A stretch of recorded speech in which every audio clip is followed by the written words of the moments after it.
Factors of production. First of all, let's review some key terms that we've already discussed.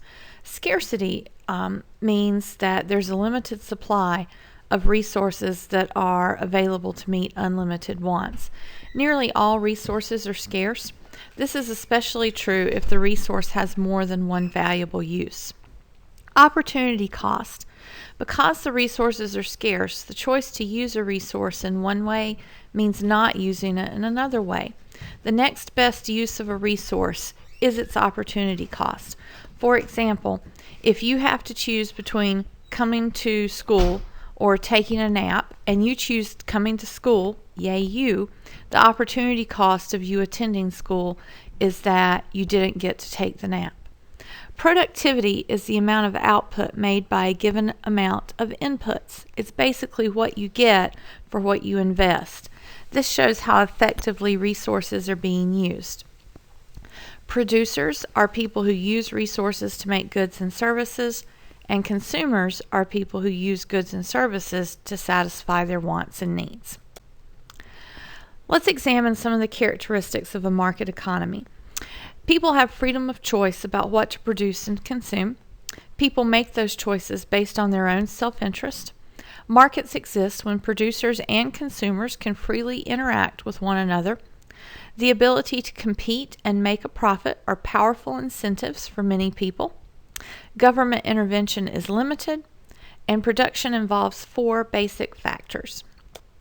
The first factor of production is natural resources. These are items provided by nature that can be used to provide goods and services.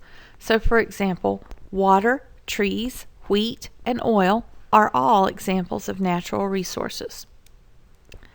Capital. This is the money used to pay for tools and other equipment required to produce goods and services. For example, if I own a bakery, my capital or money may buy me a mixer and an oven so that I can produce baked goods to sell. Labor. This is the human effort used to produce goods and services. It specifically refers to workers rather than owners and managers. Productivity measures the amount of work produced by a worker per hour. And labor here may be more manual labor like the auto worker or more service-oriented labor like the healthcare provider. Entrepreneurship. This word means the business owners and managers, the people who are making decisions in a business. They're not considered labor, they're their own category because they're not just providing the effort, but they're providing the ideas and the inspiration. Now, profit is the goal of any business here, and it comes in two forms. The first type of profit is gross income. That's the total amount of money that a business receives from the sale of its goods. However, from the gross income, you have to pay for all the cost of making and distributing goods and services.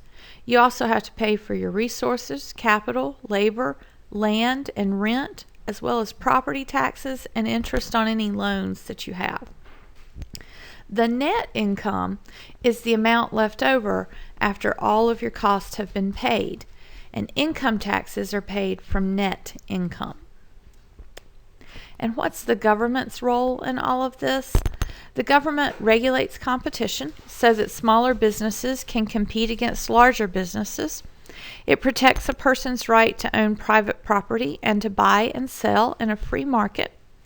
It provides information to businesses to help entrepreneurs make informed decisions, and it passes regulations regarding workers' health and safety, pollution, and dishonest business practices.